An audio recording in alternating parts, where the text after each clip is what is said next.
Erev Shabbat Shalom. Essa semana nós vamos ler Parashat Ki Tisa. O assunto principal do Parashat Ki Tisa é o famoso Chet HaEgel, o famoso pecado do bezerro. Pecado muito grave. O povo, pouco depois que saiu do Egito, passaram no Mar Vermelho, receberam a Torá, de repente vem fazer uma coisa dessa, criam um bezerro de ouro e ainda dança em volta, declarando Ele Elohecha Israel, Asher Elucha Meretz Mitzrayim, esse é seu Deus Israel que te tirou do Egito. Pecado muito grave. Foi tão grave esse pecado que a Gemara em Masechet Sanedrin fala que todo sofrimento que o povo judeu passa durante de todas as gerações, em todo sofrimento tem alguma coisa que estamos ainda pagando o pecado do Chet HaEgel. O pecado foi muito grave. E quando o pecado é muito grave, temos pergunta muito grave, pergunta muito grande. Como o povo que acabou de sair do Egito, passando o Mar Vermelho e receber a Torá, e vê visões e coisas que nem os profetas tinham o mérito de ver, como o povo chegou nesse nível? Como o povo chegou a fazer essas coisas? O Midrash diz que, na verdade, o que aconteceu? Que Moshe Rabbeinu subiu para a montanha e falou que ele vai ficar lá 40 dias. O povo viu que chegou o dia 40, chegou a sexta hora, pelo menos pelo cálculo deles, e viu que Moshe não desceu e começou a ficar preocupados. De repente, eles viram voando no ar. O Satan fez uma ilusão da cama de Moshe voando no ar, com Moshe Rabbeinu falecido dentro da cama. E o povo tinha certeza que viu. E de repente começou um movimento. Todo mundo começou a falar que Moshe Rabbeinu faleceu. Então deve ser verdadeiro porque todo mundo está falando. E esse movimento pegou todo mundo e começou a se organizar uma liderança alternativa, porque Moshe Rabbeinu faleceu. E assim, com toda essa energia de urgência para substituir Moshe Rabbeinu que faleceu, aconteceu esse pecado. Bom, talvez isso pode nos fornecer uma explicação como aconteceu. Mas foi muito grave. E se estamos pagando o pecado até hoje em dia, nós temos que entender um pouco a mais. O Midrash talvez está falando uma coisa pouco mais profunda do que somente uma explicação como aconteceu o pecado do bezerro. Nossos sábios nos ensinam que, na verdade, o Midrash está sim falando uma coisa muito mais profunda do que uma história. Vamos pensar um pouquinho. Vamos supor que Moshe Rabbeinu realmente faleceu. Como a gente confirma que Moshe Rabbeinu faleceu? Só vendo uma cama voando no ar? Moshe Rabbeinu tinha família, tinha esposa, tinha filhos. Se Moshe Rabbeinu faleceu, eles tinham que saber primeiro, eles tinham que sentar Shivá. Tem umas certas implicações se Moshe Rabbeinu faleceu. Não somente vendo uma cama voando no ar. E aqui, dizem nossos sábios, fica um dos maiores segredos que nós temos, como o Yetzer Hará nos pega e leva para os lugares que a gente não ia querer ficar lá. O Yetzer Hará tem uma ferramenta chamada pânico, urgência. O que o Yetzer Hara fez? Ele conseguiu pegar um momento quando o povo ia entrar em pânico. E o Yetzer Hara simplesmente ele fez uma ilusão. Viu a cama do Moshe voando no ar. Então, todo mundo viu. Levanta a cabeça, você vai ver. A cama do Moshe está voando no ar. Não tem dúvida. Mas, calma. E aonde está o bom senso? Por que a cama do Moshe tem que ficar voando no ar? Por que Moshe Rabbeinu não pode falecer na tenda dele? Como ele chegou na cama? Se ele não desceu, como ele chegou na cama? Tem muitas perguntas que ficaram em aberto. Em vez de parar e fazer essas perguntas e procurar respostas e procurar uma coisa que faz sentido, procurar que todos os pontos se conectam e faz uma coisa coerente, o povo do pânico parou de pensar. E quando para de pensar, de repente, você está pegado pela correnteza.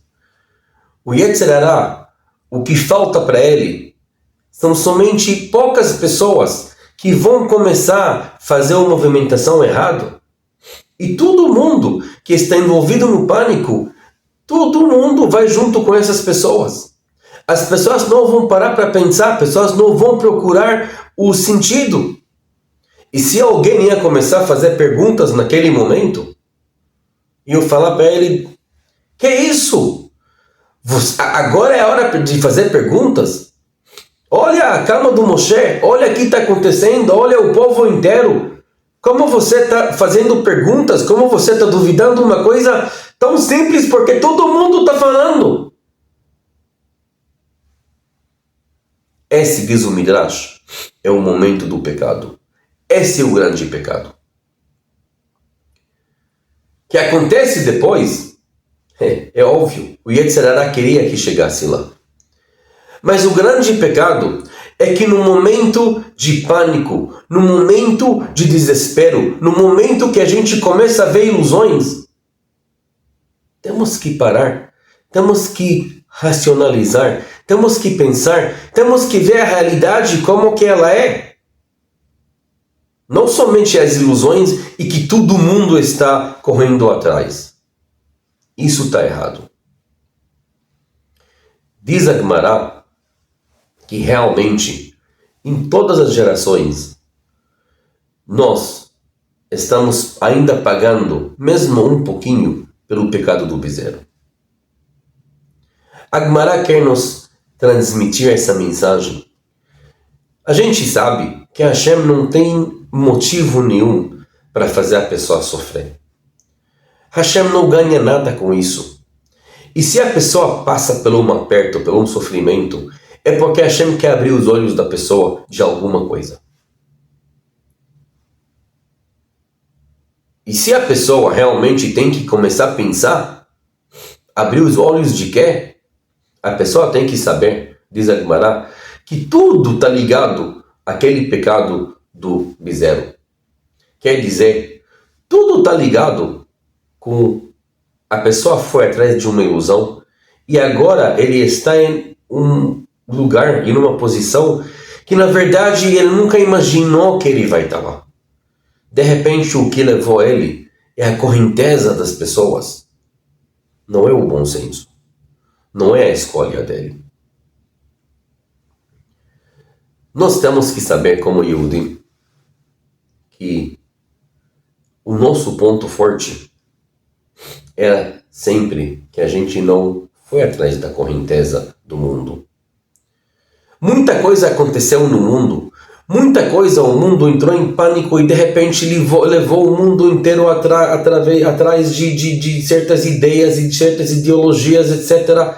Mas o Yehudi sempre sabia parar, mesmo no momento que o mundo inteiro, a correnteza levou todo mundo, o Yehudi parou e fez as perguntas e analisou, e quando chegou na conclusão que aquilo não faz sentido, quando chegou na conclusão que os pontos não conectam, o Yehudi não foi atrás.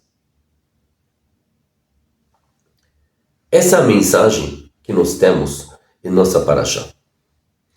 Temos que saber que mesmo um povo que saiu do Egito e passou no mar e acabou de ver coisas que nem os profetas viu, no momento de pânico, de desespero, está sujeito a ser levado com a correnteza por qualquer besteira. Esses são os momentos mais perigosos que existem. E nesses momentos de pânico, nós temos que respirar fundo, fazer as perguntas certas, procurar como isso conecta, procurar o sentido por trás e ver se talvez estamos correndo atrás de uma ilusão. E nesses momentos, em vez de correr atrás de ilusão, talvez fazer as perguntas certas, chegar nas conclusões certas, às vezes não fazer nada é a solução. Talvez isso é o certo. O tribo do Levi, o tribo que estudava a Torá, nesse momento de desespero, eles não se participaram. O que salvou eles era exatamente isso. Eles questionaram toda essa correnteza e ficaram no negócio deles. Eles questionaram tudo o que aconteceu e simplesmente não foram atrás. E por causa disso, o tribo do Levi está escolhido até hoje em dia. Os Kohanim que trabalham no Beit HaMikdash estão escolhidos justamente por causa desse acontecimento. Porque eles são exemplos de quando acontece uma coisa dessa, eles não são levados pela correnteza. O povo judeu, Hashem falou: "Ve'atem tiyu li mamlechet kohanim ve'goi kadosh." Vocês vão ser para mim um reinado de Kohanim e um povo sagrado, povo especial. Um reinado de Kohanim quer dizer, igual como os Kohanim, igual como o tribo de Levi, não foi levado pela correnteza, fez as avaliações certas, nós também temos esse poder. E assim, sendo um Mamlechet Kohanim, sendo um reinado de Kohanim, reinado de pessoas que sabem, nesses momentos de desespero, fazer as decisões certas, e não sempre ir atrás da correnteza, isso vai nos manter como Goi Kadosh, como povo sagrado, como povo que não perde o norte, que não é levado pela qualquer correnteza, um povo que sabe manter a relação dele com Hashem durante de milhares de anos, até que nós vamos chegar no momento da redenção, até que Hashem vai nos construir o Beit HaMikdash e trazer a Geulah logo em breve. Amém. Shabbat Shalom.